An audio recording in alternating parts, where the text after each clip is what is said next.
ക്രിസ്തുവിലുള്ള പ്രിയപ്പെട്ട സഹോദരി സഹോദരന്മാരെ, ഇന്നത്തെ ദൈവവചനം വിശുദ്ധ മത്തായി എഴുതിയ സുവിശേഷം 28-ാം അധ്യായം 8 മുതൽ 15 വരെയുള്ള വാക്യങ്ങൾ. അവർ കല്ലറ വിട്ട് ഭയത്തോടും വലിയ സന്തോഷത്തോടും കൂടെ ശിഷ്യന്മാരെ വിവരം അറിയിക്കാൻ ഓടി. അപ്പോൾ യേശു എതിരെ വന്ന് അവരെ അഭിവാദനം ചെയ്തു. അവർ അവനെ സമീപിച്ച് പാദങ്ങളിൽ കെട്ടിപ്പിടിച്ച് ആരാധിച്ചു. യേശു അവരോട് പറഞ്ഞു, ഭയപ്പെടേണ്ട. നിങ്ങൾ ചെന്ന് എൻ്റെ സഹോദരന്മാരോട് ഗലീലയിലേക്ക് പോകണമെന്നും അവിടെ അവർ എന്നെ കാണുമെന്നും പറയുക. അവർ പോയപ്പോൾ കാവൽക്കാരിൽ ചിലർ പട്ടണത്തിൽ ചെന്ന് സംഭവിച്ചതെല്ലാം പ്രധാന പുരോഹിതന്മാരെ അറിയിച്ചു. അവരും പ്രമാണികളും കൂടി ആലോചിച്ചതിന് ശേഷം പടയാളികൾക്ക് വേണ്ടത്ര പണം കൊടുത്തിട്ട് പറഞ്ഞു, ഞങ്ങൾ ഉറങ്ങിയപ്പോൾ രാത്രിയിൽ അവൻ്റെ ശിഷ്യന്മാർ വന്ന് അവനെ മോഷ്ടിച്ചു കൊണ്ടുപോയി എന്നു പറയുവിൻ. ദേശാധിപതി ഇതറിഞ്ഞാൽ ഞങ്ങൾ അവനെ സ്വാധീനിച്ച് നിങ്ങൾക്ക് ഉപദ്രവമുണ്ടാക്കാതെ നോക്കിക്കൊള്ളാം. അവർ പണം വാങ്ങി നിർദ്ദേശമനുസരിച്ച് പ്രവർത്തിച്ചു.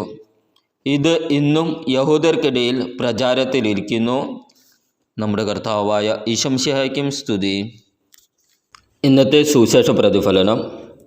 വിശ്വാസത്തിൻ്റെയും ലക്ഷ്യത്തിൻ്റെയും ഹൃദയത്തോട് സംസാരിക്കുന്ന വെളിപാടിൻ്റെയും പരിവർത്തനത്തിൻ്റെയും അഗാധമായ നിമിഷം നാം വായിക്കുന്നു.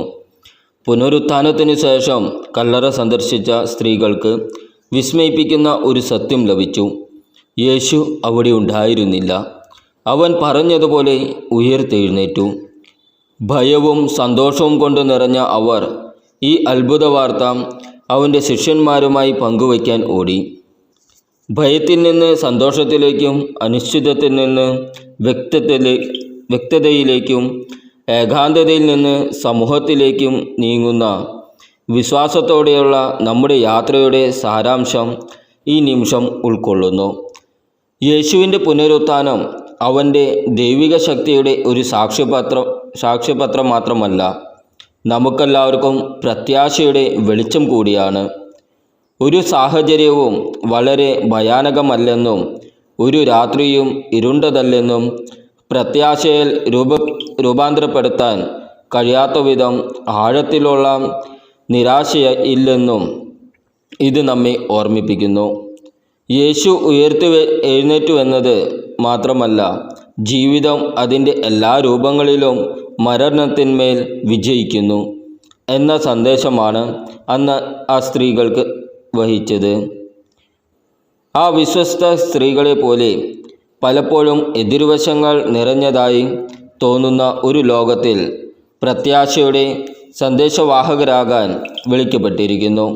കൂടാതെ പുനരുത്ഥാനത്തോടുള്ള വ്യത്യസ്ത പ്രതികരണങ്ങൾ, ശിഷ്യന്മാരുടെ വിശ്വാസം മുതൽ കാവൽക്കാരുടെ വഞ്ചന വരെ, നാം എല്ലാവരും അഭിമുഖീകരിക്കുന്ന ഒരു നിർണായക തിരഞ്ഞെടുപ്പിന് അടിവരയിടുന്നു.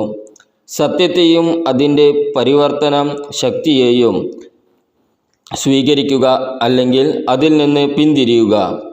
ഭയവും തെറ്റിദ്ധാരണയും സത്യത്തെ നിഷേധിക്കുന്ന പ്രവൃത്തികളിലേക്ക് നയിച്ചേക്കാവുന്നത് എങ്ങനെയെന്ന് ചിത്രീകരിച്ചുകൊണ്ട് യേശുവിൻ്റെ പുനരുത്ഥാനത്തെക്കുറിച്ചുള്ള വ്യാജവാർത്തകൾ പ്രചരിപ്പിക്കാൻ കാവൽക്കാർ കൈക്കൂലി സ്വീകരിച്ചു.